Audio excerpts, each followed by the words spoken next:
have never openly spoken about sex. The things that are hardest for couples to talk about are sex and money. And there's one of my favourite pieces of research found that there were 237 reasons for why people said they had sex. We are expected to never talk about this, to never ask any questions, to never explore it, apart from in the kind of quite tight confines of what's allowed. We're expected to be experts. Women, we see a lot, are reporting a lack of desire. This is something that, I see people kind of talking about in therapy so much. We expect from one person what a village used to give us, them to be our lovers, our confidant, the most close person to us, a co-parent, a housemate, that we put everything on them. And actually, why can't we get different things from different relationships with other people? Just in terms of our friends, our family, this model of the best relationships is they're always together, always close. Because I read a stat that millennials are struggling with sex and having no sex life compared to any other Homo sapiens that ever existed on the planet. One of the biggest side effects I see. Hey everyone, and welcome back to another episode of A Millennial Mind. This is an incredibly uncomfortable and difficult conversation for me to have. It is a taboo, and it is something that we do not speak about, but something that is so needed to save our relationships. And I've brought in an expert today who is going to help you see so many different things in different lights. And we are talking about sex. It impacts our relationship, it impacts our mood, and it impacts our mental health. So before we start this conversation, I have a really tiny favor for you to do, and that's to press the like and subscribe button. This podcast is completely free, and it's just the one tiny thing that helps me keep making these episodes better for you every single week. So without further ado, let's deep dive into this uncomfortable conversation together. This is a very uncomfortable conversation for me. But Kate, welcome to Millennial Mind. Thank you. I don't know how I feel about this. You asked me to come in. I asked you to come onto my podcast, and I have never been more nervous for someone to come on because I have never openly spoken about sex.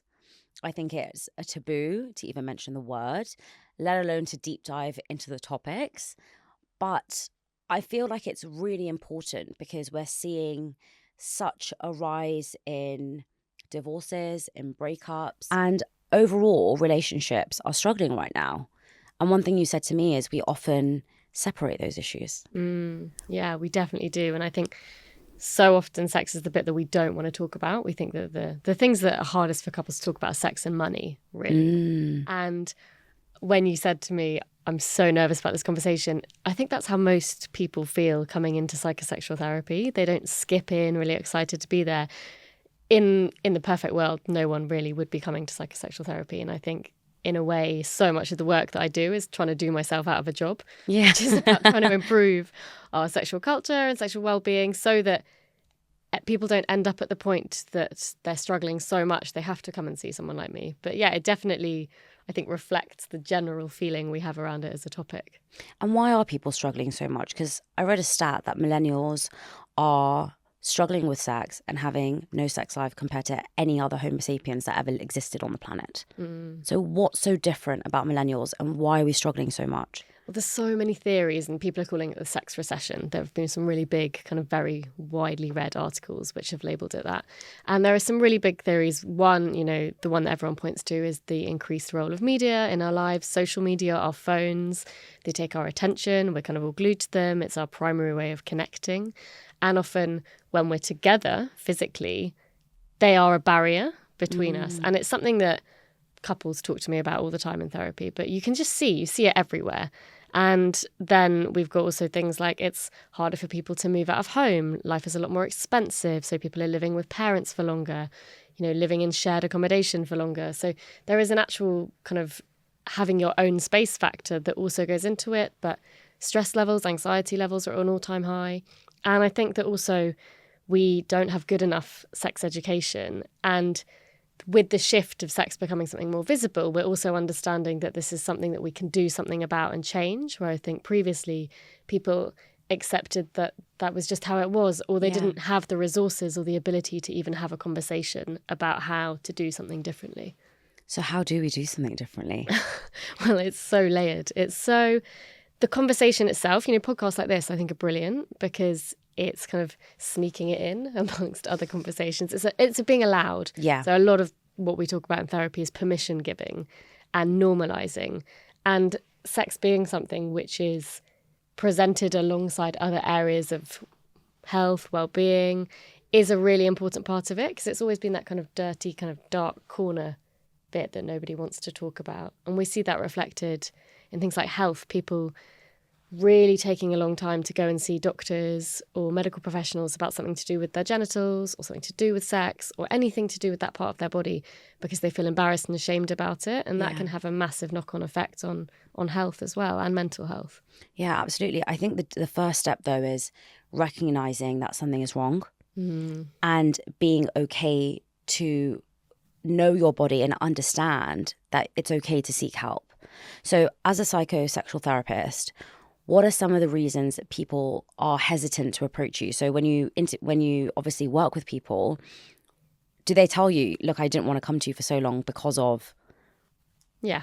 And I think shame is pretty much always the number one answer, or embarrassment. Yeah. And a lot of people will say to me, I've been looking at your website for like a year, or I've thought about doing this for a long time, or I've really hesitated. And we all feel shame. Shame is such a commonly associated feeling with sex. Yeah. And by that, it's the kind of, feeling bad and negative for how someone else might see me. We have a lot of guilt, shame, negativity associated with it as a topic. And a lot of that is in how lots of us learnt about it. We don't kind of consider that we can openly ask questions or that we can explore it. It's just this thing that everyone's doing, but nobody's talking about doing, and we feel like we shouldn't be doing. But the reality is it's how most of us at least got here.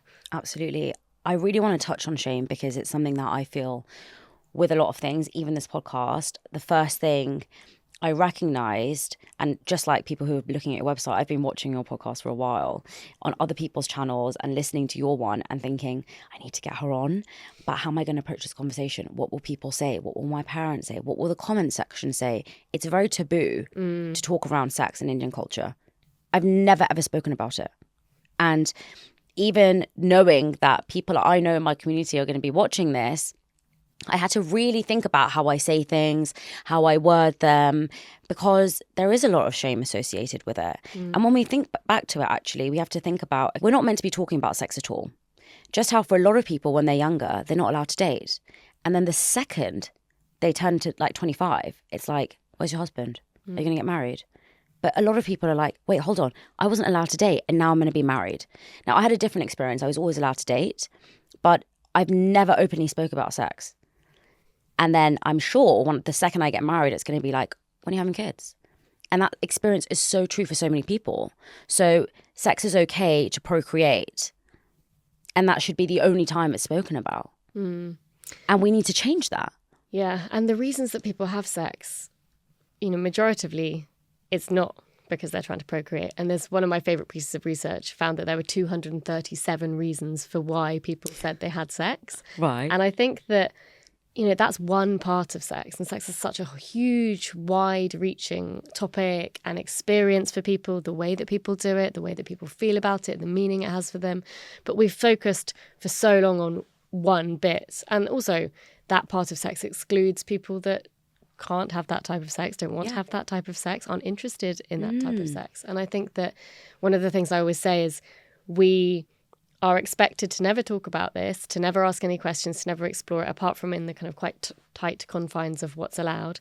And then the minute that we are allowed to, whether that's, the age of consent or it's getting married or whatever that is for us, we're expected to be experts, and we expect our partners to be experts. And in no other area of our lives would we do that? Would we be like that? And that's really confusing for people, because we go in to early relationships and sexual experiences with high levels of anxiety, not knowing kind of what to do, what to say, how to communicate. And that's one of the things that causes so many problems across the board, however long we've been in a relationship for. Or if we aren't in a relationship and we're single and we want to be able to say to partners, look, this is not what works for me, this is what works for me, I don't like that. We don't know how to say it. And that's really, really tricky for people, because then we're so in our heads rather than being in our bodies and experiencing it as something enjoyable. So how do we unlearn that? if somebody's watching or listening to this podcast right now and thinking, I agree with you, I've never spoken about it, I don't know how to approach it, I don't know what's right, I'm really struggling with the stigma around it, what do I do? One of the things I think is really important is kind of what I call sex education across the lifetime. I think so many of us feel we don't get the sex education that we wanted or we needed. Right. And then we feel we can't do anything about that. And such a big part of my work is with the podcast and the book is about putting the conversation somewhere that people can go to them. So this isn't something that's being thrust on everyone. It's there for the people that want to go there. And listening to different voices, kind of widening your perspective, feeling more informed. So again, a huge part of my work is about helping people to make informed choices. So giving the information in a way that you can then take and act on in a way that suits you. So something is getting yourself kind of equipped. So listening to experts, there are some amazing books by doctors and therapists now, people who really know what they're talking about, and kind of equipping yourself with the knowledge. And then you can decide to take it further in whatever way you want to. But I think so many of us feel kind of stunted by not having known how to get the information through sex education or through conversations. And that's something you can do yourself, importantly, in a non-sexual way. So listening to a podcast, reading a book, watching a TED Talk, you don't have to do anything about that in the moment. There's no pressure for you to act on it or do anything. It's just for you. And I think you're so right around that education piece, because I probably learned about it at school and then never really ever explored the topic, right? And it was only recently when I listened to a podcast that I thought, wow, I resonate with so much of what that person is saying. You know, I've never consciously thought about it. It's just been very unconscious. And when you're hearing somebody explain the differences that women feel and the differences that men feel and the different needs that women want and the different needs that men want, it allows you to make that informed decision. It allows you to feel less alone. It allows you to feel in that moment like, wow, I'm not the only one going through this. And I interviewed Hector on my podcast, and he was the first person that came on this podcast and said, I really struggled with sex growing up because I had no idea what to do. I had no idea how to do it. I was so anxious about it. And I was like, I never had those thoughts. I never even thought about it because it wasn't something that was prominent in my mind. Does that make sense? And then it made me realize, like, wow, it's so interesting that we don't even get told we should think about that. Does that make sense? It was very weird. But what are some of the differences that we see, and you see, I guess, with your clients, with the needs and the expectations that women want and men want? And why is that so pivotal in understanding how important it is in a relationship? Yeah, and one thing I just wanted to go to there is you said that feeling on your own thing. I think if we change this conversation and we change the kind of way that we talked about this, one of the biggest side effects I see of any difficulty with sex is people think they're the only ones. Yeah. And so changing it and feeling that you're not the only one in itself undoes some of the shame. You feel so relieved. You're like, oh, thank God. It's not, not just me. Yeah. I think what we see reported, so one of the things that is really common in my practice is men, and particularly younger men, struggling with something we call performance anxiety. So this real focus on how I'm doing, what I'm doing, how I need to do it, what's my partner thinking, so much so that that high level of anxiety can interrupt normal sexual functioning. And it's really, really problematic for people because then they get stuck in a cycle of going into their next sexual experience highly anxious. That's more likely to interrupt normal sexual functioning because we're in a different headspace. We're in that kind of threat response, stress response, not an arousal response. And so that's a really common experience. And I've seen definitely younger men reporting that that's a really big problem for them. And they don't know how to get out of it because they're so focused on the thing that they can't do and they feel like they're failing. And again, this is a big thing that we see when it comes to sex. People feeling like they're failing, they're not doing a good enough job. And we know that sex is a subjective experience, not an objective one. It can't be measured by certain criteria, but we're so obsessed with trying to do so still, even now. Interesting. And women, we see a lot are reporting a lack of desire. So it's the motivation for sex. But a huge part of that is the difference or how desire changes from something that feels quite spontaneous at the start of relationships to something which is more responsive. And again, how we've just been taught about desire is it's this thing that kind of hits us like a lightning bolt and we act on it like in the movies. You know, everyone kind of gets through the door, throws themselves against the wall, and that once we don't have that anymore, we have a problem. Whereas in fact, we know that it is something that can be triggered, that we start something and then the desire to continue emerges. And that's something that is as valuable and we can act on in relationships. But we don't like that version so much. It's not the kind of Hollywood, exciting version that we got used to at the start of our relationships. And it changes. But again, we feel that we're the problem when there's a change and we're not told that it should change. So powerful. And what's the, I guess, tip for people if they're struggling with that? So when men come to you and they say, I have huge performance anxiety, what can we tell them to do? It's about getting out of your head and getting into your body, because you're always going to prioritize anxiety. You're always going to prioritize the worry. You're always going to prioritize the thing that you think is going to go wrong, because anxiety has a survival function. Yeah.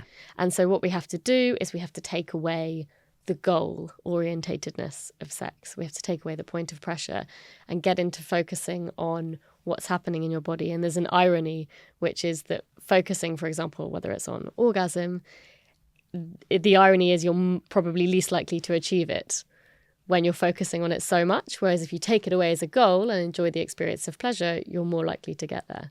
How interesting. So what is something that someone can do right now to get out of their head and get into their body? Is to give yourself permission to focus on pleasure and not performance, to focus on the sensations that are happening in your body, kind of try and reorientate yourself with touch. If you notice that you're getting distracted and your mind is wandering, to kind of bring yourself back in. Also to communicate to your partner that you're nervous. You're like, do you know what, this is not working for me at the moment, or I'm really struggling at the moment. What can we do differently? Or I don't want you to start panicking or worrying or assuming that this is something about you, because this is something that's going on for me, and I just need us to do things a little bit differently. Whilst we're changing the conversation around toxic masculinity, I know that if there's some men watching this, some of them will be saying, well, it's easy for you to say have a conversation with your partner. It makes me feel emasculated. It makes me feel very awful that I can't fulfill their needs. And by saying that, it makes me feel like I'm already telling them I'm not doing well. Does that make sense? A lot of the time, we don't have a conversation around it because it's just like, we'll glaze past it and we won't confront it and say, actually, this isn't very great, because it's uncomfortable. Like you just said, it's very much around the performance, and men associate that performance as a strength. I think a big part of this is the fact that we think that we only talk about sex when there's a problem. Yes. And we don't have the everydayness, the kind of messiness, the awkwardness, the how's it going, the check-ins. Yeah. We don't have those conversations. And so the only conversations we have are, oh my God, it's amazing. Yeah. Oh my God, it's going so wrong. And there's something in that we think having to talk about it in itself is a problem. And so then we avoid the conversations. And so the conversation in itself becomes problematic. Whereas if we took that away, and actually I would argue that knowing how to communicate about sex is the most important thing anyone can do for their sex lives. And we celebrated that, and we said, isn't it great that we can talk about this? It's a bit awkward. We might kind of feel a bit funny around each other. We can laugh. It doesn't all have to be serious, but we don't feel equipped to have to do that. And we just think by nature of bringing it up that we're admitting something wrong with us. And actually, I would say it's so, it's a much bigger, wider problem. So powerful. And I guess my next question is, should you be compatible in your sex life? Like, is sex compatibility a thing? It's the thing everyone always wants to know about. Yeah. How do I find out before we date for 2 years that we're not compatible? I would argue, and I think other experts would argue, that to be perfectly sexually aligned with your partner is much more unlikely than being completely perfectly sexually aligned. And the best analogy I can give this is, we don't expect to go to a restaurant for us both to perhaps even choose the same cuisine in the first place, the same restaurant, to sit down, both choose exactly the same thing off the menu, eat it in the same way, to really enjoy it, and then to do the same thing like the following week. We would probably think that was stranger than... Very weird. Yes, than us being kind of choosing something different. And we accept that huge level of variability of what we like, what we don't like, what we're curious about, what we desire, what is an absolute no, what we would never go there. We accept that, for example, with lots of other things in life like food. But when it comes to sex, we don't. And we have this idea that in order for sex to work, we need to be perfectly sexually aligned in every way, shape and form. And actually, it's much better for us to negotiate that as couples and to work it out. And compatibility is also quite largely about trying, is about the intentionality of it, is about curiosity, is about working, okay, well, I'm not interested in that, but what about this? Or how do you feel about that? Or this isn't working for us, how do we change it? And there's so much kind of negotiation that goes on within that. And I think that we think that compatibility is just this kind of, this perfectly matched. And like we said earlier, sex is so subjective. It's completely subjective often in couples. Yeah. So it might be really important for one partner, but less important for the other. And what then becomes difficult or problematic, and is a reason that lots of couples present for therapy, is how do we manage the difference, that mismatch in desire? And how do we communicate that? Because there's going to be people that are watching this thinking, am I compatible with my partner? Is it really that important? Because is sex really important in a relationship? Well, it's as important as it is to you. Yeah. And that's where often couples kind of get stuck, because one partner might say, look, this is how I feel loved, this is how I feel close to you, this is what makes us more than friends, more than housemates. Yes. That I need this to feel validated, that it's a really important thing for me, and that's the person that I am, it always has been. The other person might say, do you know what, I don't need that to feel close to you. I get that from everything else that we do together as a couple. I just know that we love each other because we're here every day doing our couple thing. It's, I'd rather sleep. And quite often you have those, and it's the meaning then that sex plays for both of those people that becomes the more important bit actually than the act itself. Because what does it mean to not have it? What does it mean about us? What does it mean about me? What does it mean about us as a couple if we're a couple that aren't having sex? And so much of that is in the shoulds. So should is a banned word in my therapy room. Really? Yes. Why is should a banned word? Because so many people say it because we should. And I said, but where does the should come from? Who said should? And there's never an answer. It's always society, just because. Movies. Yeah. If someone came in and told you, I'm happy with not having sex at all in my relationship, is that okay? If it's okay for them, yes. But what becomes problematic is if they're in a relationship with someone who it isn't okay for. And that's why it's so important to have that compatibility. What makes the most compatible couples? One of the things that we see about couples that kind of report having successful sex lives is that they work at it. And again, it's the unsexy answer that people don't really want to hear, because we seem to have this idea that sex and relationships just happen, that sex and intimacy just happen. And actually, we do need to put in some effort. We do need to nurture it. Esther Perel talks about it as nurturing the erotic. And it's that we have to sometimes do things that we might think are not sexy, like putting time aside to be together, like putting our phones down. Yeah. So much happens where we miss each other.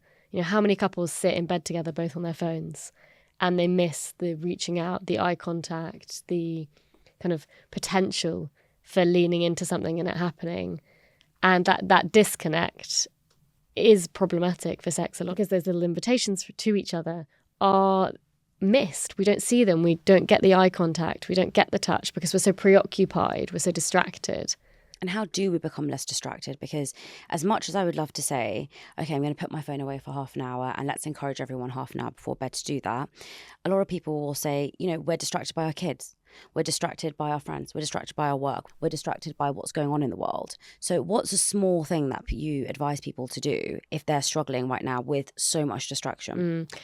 And I think that's so many people's reality. I'm a parent myself. I get that. I think that it's about that making time. And so many of us try and find time, but we do have to make it. And even if it is 15 minutes once the kids have gone to bed, half an hour, and it's once a week or it's once every 2 weeks, or it's setting something like a rule. So some people kind of have a rule like no phones at the table during meal times. Yes. And that's a moment of connection or a moment of time. And these things are what we talk about as sexual currency. So sexual currency is everything you'd only do with a partner, but that isn't sex. So they're all things that contribute to that sexual connection between you, and you're trying to keep that higher and trying to keep that elevated, and that doesn't happen without effort. But the thing is, we're always comparing it to how it was at the start when it did happen without effort, but then everything else in your relationship has also changed.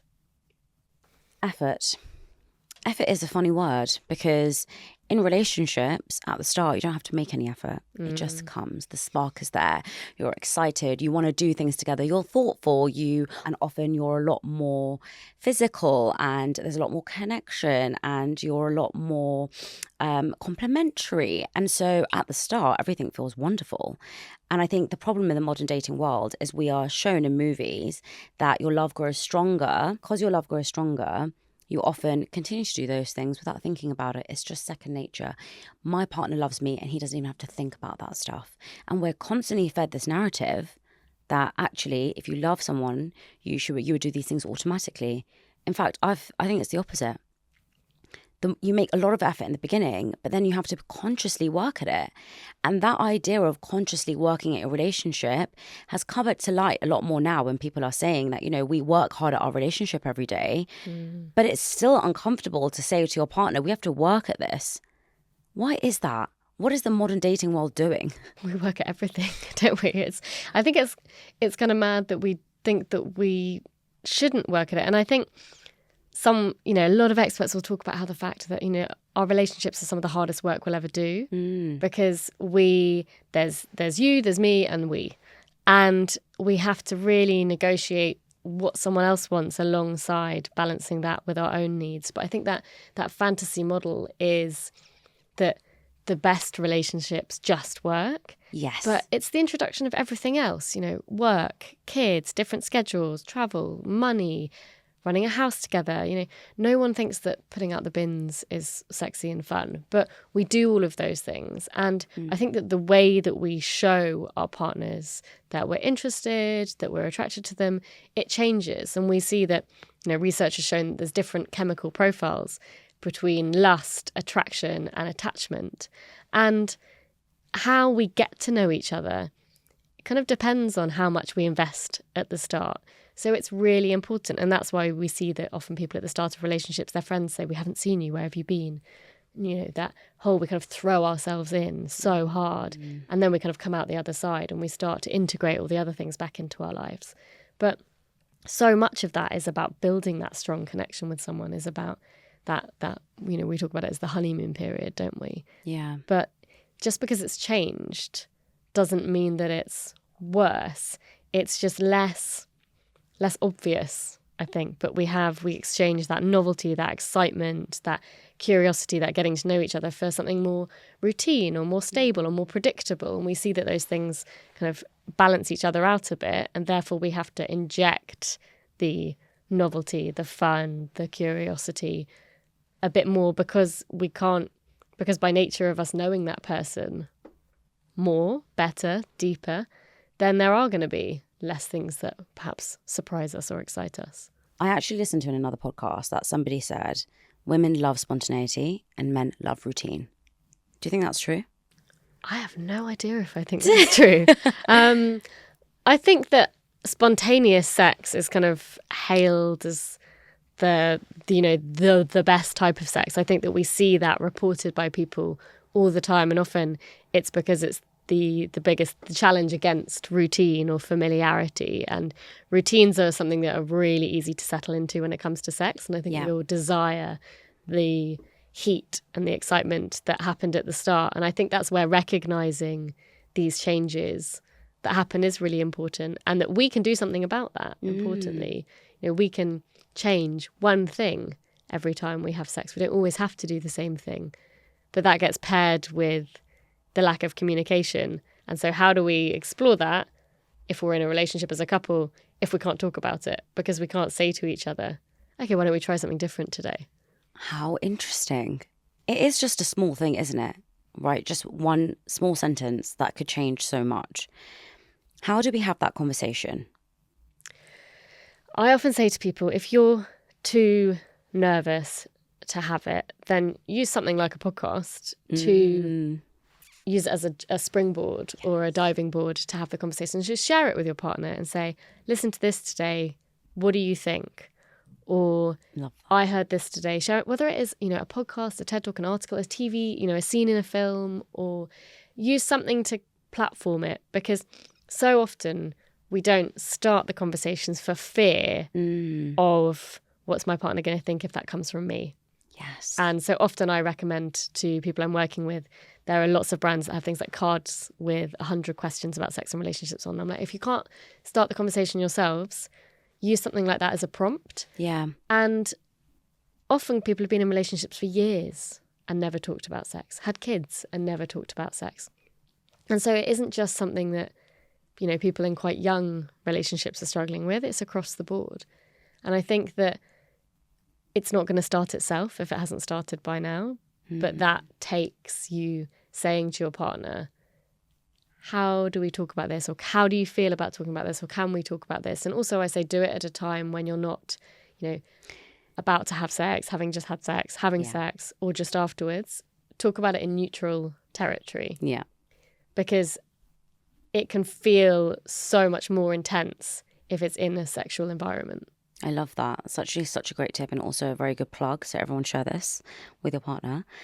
But you touched upon shame at the start of this podcast, and I actually wanted to bring it back again because in your book, you talk around a shame cycle. And I do think shame is such a big part of this debate.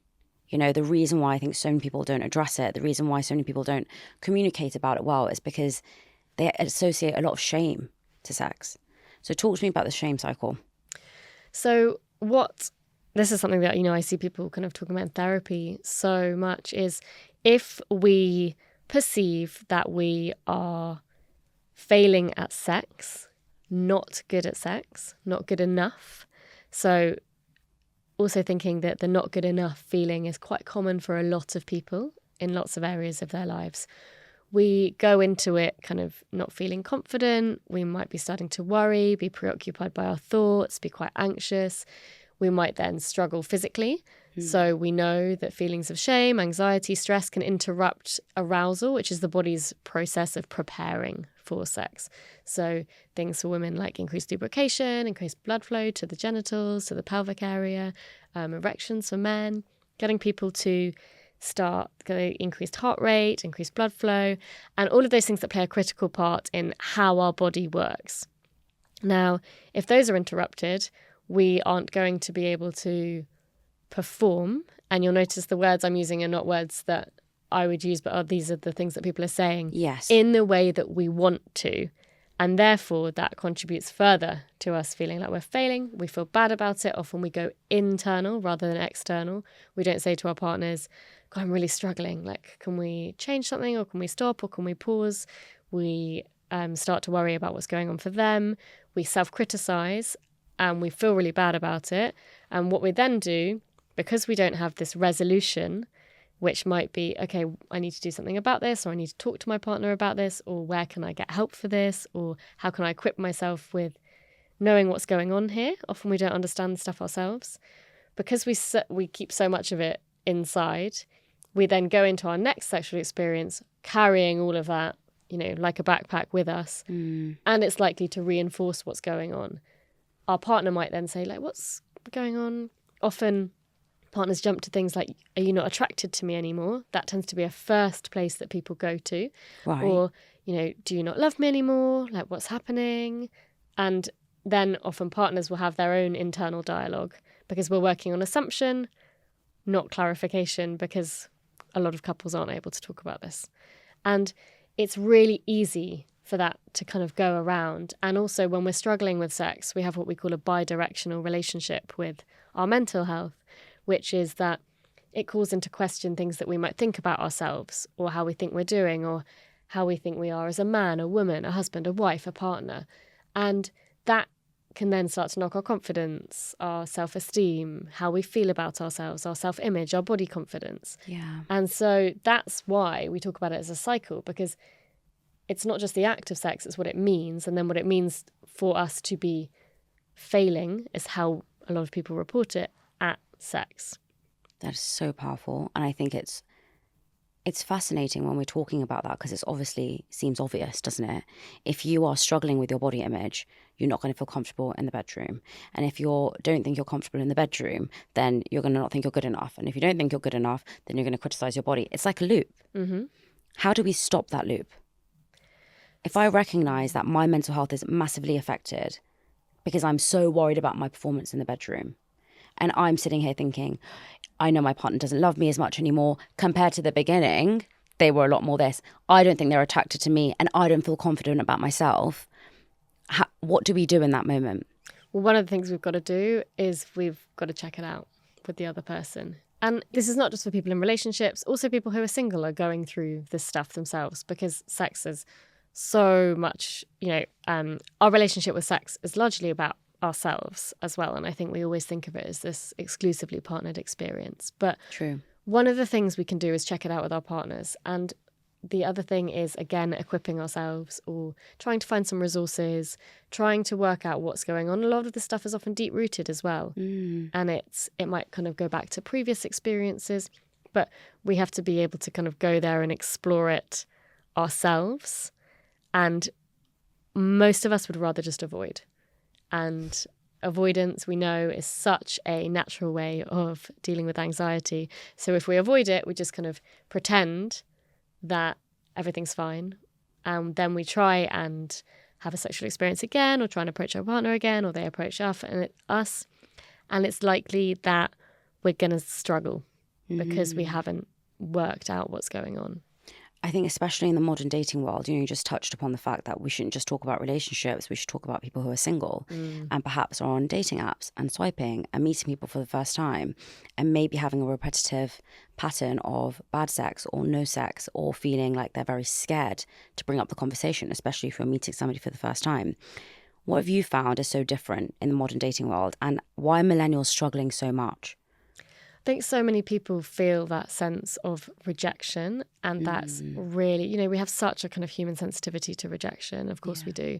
And putting ourselves out there time and time again, things like ghosting are really common and really, really damaging. It might be easier for that person to just not reply, to disappear, but you wouldn't act like that face to face. No. With someone, but it leaves the person on the receiving end with so many questions. And again, because of that kind of natural self-critical nature that we have, we're going to assume that it's about us. We don't know that that person's actually done that to 20 people in the last 6 months. Wow. Because we only see our context, our version. And it's those kind of things we have to remind ourselves are always about them. That person isn't taking responsibility, or isn't just sending a message that says, do you know what, I had a great time, but I don't think this is going to go anywhere. Wishing you like the best of luck with everything. There's a responsibility. And I think the only thing that we can do in those instances is reassure ourselves, spend time with the people we do love and who love us for who we are. Because relationships and love are not just about partners, but they're also about friends, about family, about people we're close to. So true. I want to do a bit of a role play with you. I don't know if you do this with your clients. Let's say I am struggling in the bedroom with my partner and I want to approach a conversation with somebody. I want to approach the conversation and tell them that they're terrible. And I come to you and I say, Kate, my partner is terrible. They don't listen to me. It's boring. I don't know. They list a bunch of reasons. I've tried to communicate with them nicely. I sent them your last podcast where we talked around exploration, and they're just not getting it. What do I say? You've got to make it fun.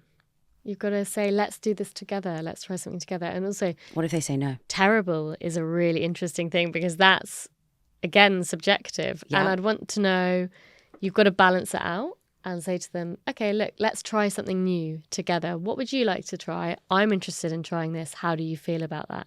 And a partner being receptive to those conversations is a big part of this. You can't do this on your own. Fine. And if it's not working, what we know is that desire is going to responsively decrease. No one is motivated to do things that don't feel good for them, that they don't enjoy. And in terms of kind of shifting your whole sexual relationship, it's obviously not working on its own. You've got to do something differently. I'd be interested to know if they also think it's terrible. So what if they come around and say, well, look, I know you wanted to try this thing, but I don't want to try it. I don't want to make it fun. Okay. Why don't you want to try it? Well, it's just something that, I like our sex. I think it's great. Okay, but it's not really working as well as it could be for me at the moment. So what can we do, which is about us doing this together? So we're always focusing on the we, the us, because if we attack our partners, they're going to act defensively or kind of attack back if they feel they're being criticised. Fine. So we have to go in with positives and reinforcing that idea that this is something for us and that sex is fun. And what if they turn around and say, look, Kate, let's just say you're the person in the relationship now. They say, look, I know that you want us to change, but I don't want us to change. I quite like the way sex is. So what would someone do if they feel like nothing is working? Is it important for them to stay in a relationship that perhaps doesn't have the best sex life? Because you can be with somebody and love everything about them, but you're just not compatible in this one area. And you've just said desire kind of goes away.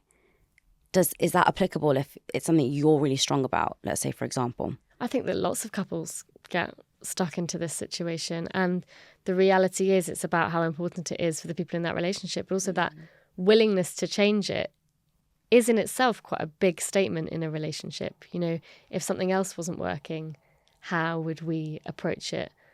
If our schedules weren't working, how would we approach it? If decisions we wanted to make together weren't working? And also there's something about how do we tackle this together? Is it not necessarily being a bad thing, but something we want to shift? And what is it that you're so scared of if we change it? I'd want to know what the defensiveness is behind it.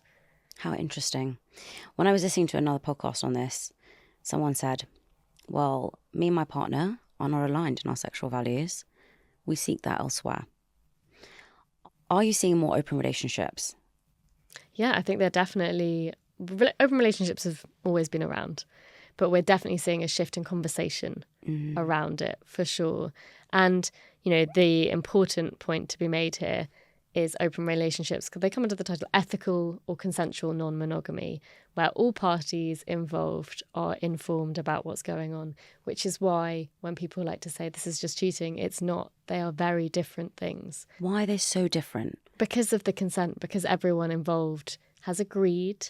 There are rules, there are plans, and typically we see that communication for people in non-monogamous relationships has to be good, has to be clear for it to work or where it's working. And the consensual and ethical bit is critical to it working. But I think so often people confuse that with a different model. And these are about models of relationships, of which there are so many. But the most common one we see is a couple. Yes. And do you think that monogamous relationships work? I think that they can. Do you think it's natural to us? I do not know the answer to that. I think that they can work. I think that for lots of people they don't. And we see that the divorce rates are really high. And we see that also the way that people, attitudes towards that are changing. Yeah. So divorce is not the taboo that it always was. No. And so I think how we approach relationships, again, is important for us to know with our partners before we go down whatever route we're going to go down.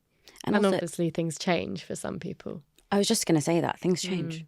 But also I think there's a misconception that if you're in an open relationship, you don't love your partner. Because if you loved your partner, you would only love them. Do you feel that? Do you see that a lot? I think it's a big misconception. And I think that actually for some people in those kind of relationships, it creates a change in how they love, or it can create more love. But, trust is a really important part of that. But Esther Perel always talks about how we expect from one person what a village used to give us. And so much of the time, and a lot of relationships experts talk about this, we expect so much from our partners, them to be our lovers, our confidant, the most close person to us, a co-parent, a housemate, that we put everything on them. And actually, why can't we get different things from different relationships with other people, just in terms of our friends, our family? And we expect so much that almost our partners are guaranteed to fail us at some point purely for that reason. What's the biggest expectation you see in relationships that's breaking them? I think probably what we just talked about, that our partners should be everything. And there's also something in that which is interesting, which is if our partner has to be everything for us, what does that mean about us before we were partnered? Or what does that mean if we're single? Because there's something about saying there that, okay, well, if I'm single, then I'm not enough. And there are plenty of very happy single people who don't feel that way. Oh, that's another topic in itself. People think it's wild if you're encouraging people to be single because you need somebody to complete you. We're the modern day feminists who are breaking every relationship up, is what I've been told sometimes. Because what I always encourage people to do is be happy within yourself, and then your partner is an addition. So when they go away, when they travel, when you break up, when you are perhaps they can't give you 100%, when perhaps they're struggling through something, your whole world is not torn apart. But somehow that's translated into you don't need your partner and therefore you shouldn't rely on them. I don't think that's the case. I think it's about not putting everything onto them, because there's going to be times, because they're human too, where they can't give you 100%. And we see so much of that expectation in all of our relationships. And I do think that's one of the reasons why relationships are breaking. But from your clients and from what people are telling you, what's the biggest thing people are struggling with?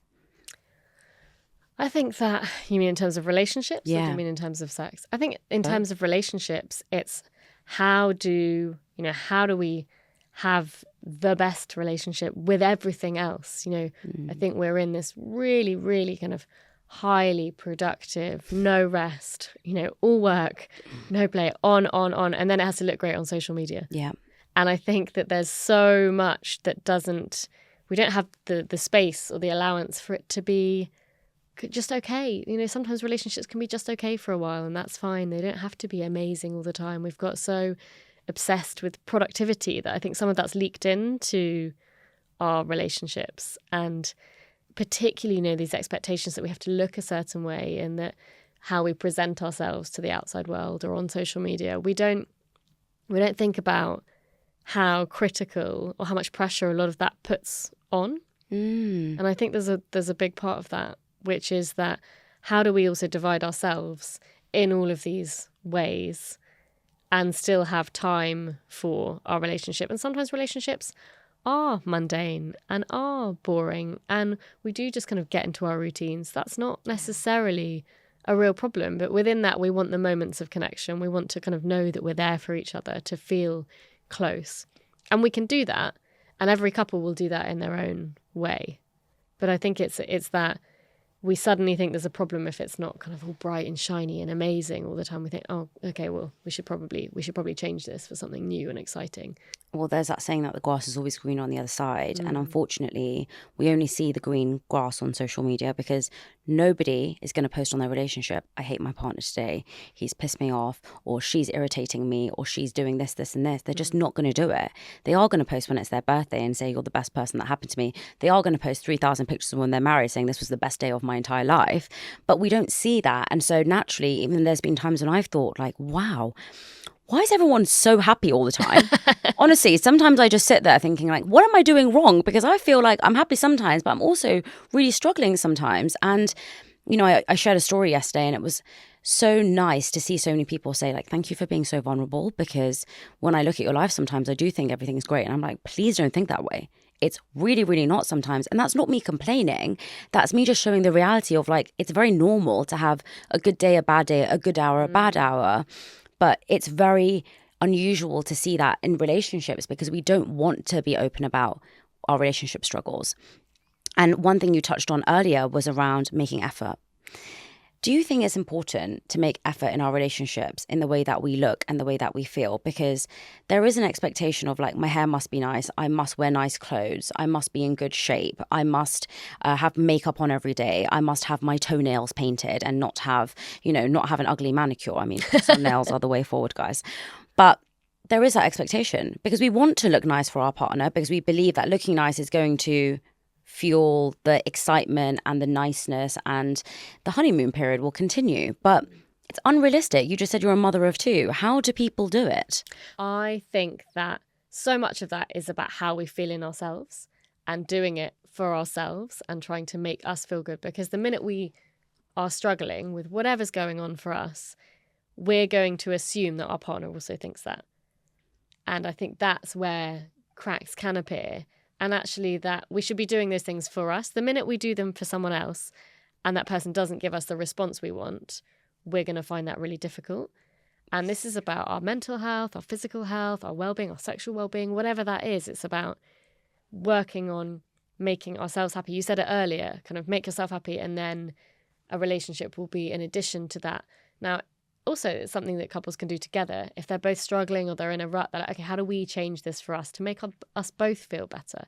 And we do get stuck in ruts. Of course we do. Of course, yeah. And it's so normal. And I think, again, it's about how we do that in a way which means that we don't just self-criticize.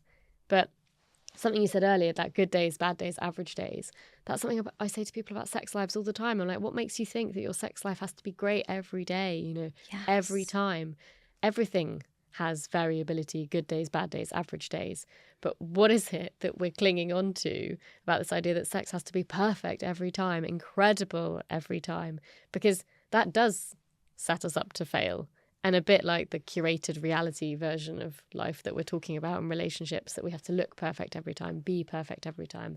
Our relationship has to, be perfect every day. It's why so many of us, I think, struggle. We're failing our expectations all the time.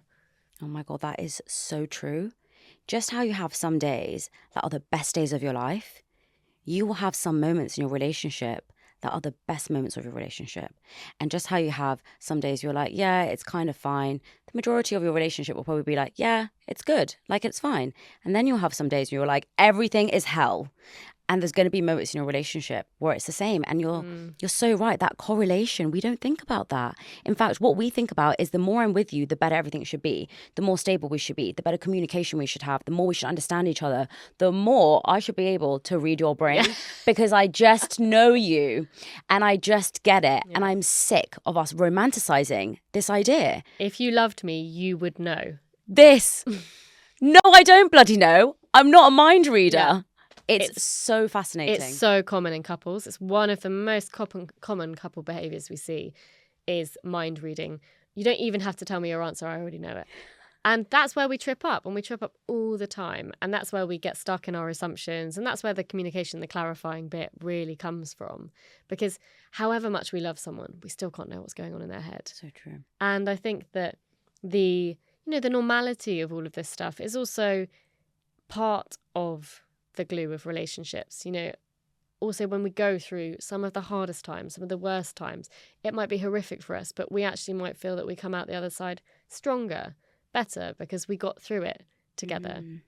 Others might go through loads of challenges, go kind of distance and come back together and be like, okay, we can do this now, but I needed a bit of distance from you, or because trust got broken. Or there's a book called Attached, and in that they talk about the dependence paradox, which is the idea that actually the more attached kind of securely we are, the more easier it is for us to be independent because we have that base that we can come back to. Wow. Whereas we tend to think that this model of the best relationships is that they're always together, always close, that distance isn't helpful, whereas lots of relationships can move kind of like this. And we talk about something in relationship therapy called the dance of intimacy, which is that we can go through these different stages of separateness, kind of togetherness, enmeshedness, and we can kind of move through them like the steps of a dance and be comfortable in those different spaces. And whether that's, emotionally, physically, that we're, living in different countries, that we can kind of move through those different stages and accept that relationships might have this more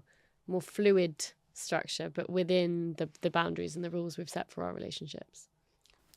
That it really links into what you said earlier about knowing what's right for your relationship, because I think often we have a rule book that people should play by. Yep. And I've said this before. I was born on this planet with different DNA to every single person. So why is it that I have to live my life according to the narrative and the blueprint that has been displayed by everyone before me and everyone who lives in society?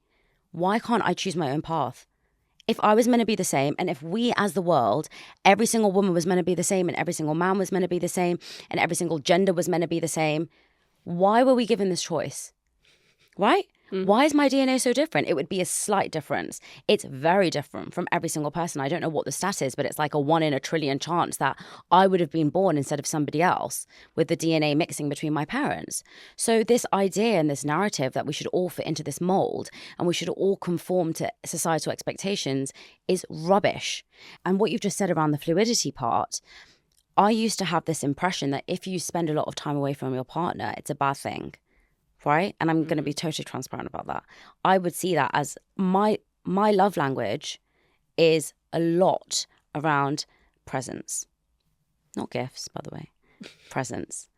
And if somebody chooses to spend time with me, I see that as an act of love. And the reason I see that as an act of love is my parents spend so much time together. And they always have. And I've recognized that what you're shown in life is obviously your reality. So when I've seen people who are like, oh yeah, I see my partner twice a year, I'm like, huh? How does that work? That's weird. Or I only see my partner once a week for dinner. I'm like, what is the point in being married? I just don't understand it. I still to this day, by the way, don't understand it. When like someone I met the other day was like, we only have dinner once a week and we only see each other once a week. I was like, how weird is that? I was like, why don't you just... I don't know. I obviously didn't say that. I was like, oh, okay, interesting. But in my head, I was very much like, I wouldn't be able to do that because for me, that doesn't define love. But for someone else, it does. And we've got to stop putting our own definitions on other people. And we've got to stop using other people's definitions on ourselves. There's a link here to also something that, I wrote about and is in the book a lot, which is about know your normal. And we usually use that in terms of kind of knowing your body for health reasons. So particularly things like, we were talking about cancer earlier, like cancer scares, knowing your body, knowing when something changes, because your normal might not be someone else's. But I think it's something we can apply here. Absolutely. To relationships. And you've got a blueprint, which is couples in love, marriages, spend lots of time together. That's the blueprint you grew up with, the version you grew up with. And whilst you can change your blueprint, kind of consciously thinking about it at any point, it might not marry up with other people's, but other people might see that freedom and flexibility and traveling a lot and being able to trust our partners in those scenarios is their version of normal or what works for them. Because being in a relationship with a lot of distance actually means that when they come back together, it's more intense, that they feel really close to each other, that they feel really connected, and that they have a model which kind of goes more like this. And I think the thing is there's no right or wrong, providing it's working for the people who are in it. But we have these kind of pretty solid versions of what we think the right model looks like. And we often describe the relationship escalator. So you date for a while, you move in together, you get engaged, you get married, you have kids, you buy a house together, grow old, etc. And often we think we kind of get on at the bottom step and up it goes. And we're kind of carried through. Whereas we know, I've got loads of people close to me, as a perfect example, that have not gone up the escalator, but do things differently. But somehow, unconsciously, for lots of people, the escalator kind of still exists. Yeah. And it's about working out whether that is the right version for us, but also thinking about it at every stage. A big thing about the relationship escalator is often it's quite unconscious or it's assumed. And actually, we can work out at every stage what we're going to do, what we want it to look like. Do we never want to own a house? Do we want to travel the world? Do we want to have kids but never get married? Do we want to, be together but invite other partners? There's so many different ways that we can do it. But I think so many of us kind of do it the way that we think we should. And actually, sometimes that can be problematic. And actually doing it a different way that works for us or in our version of normal is a way of feeling really comfortable and satisfied. So much to unlearn and so much to unpack because, like you said, some of these comparisons are very unconscious and we have no idea how so many different moments in our life have affected us until we discover what we want. And hopefully this podcast is a good way for people to understand that themselves, but hopefully also open up that conversation with their partner. So thank you so much for coming.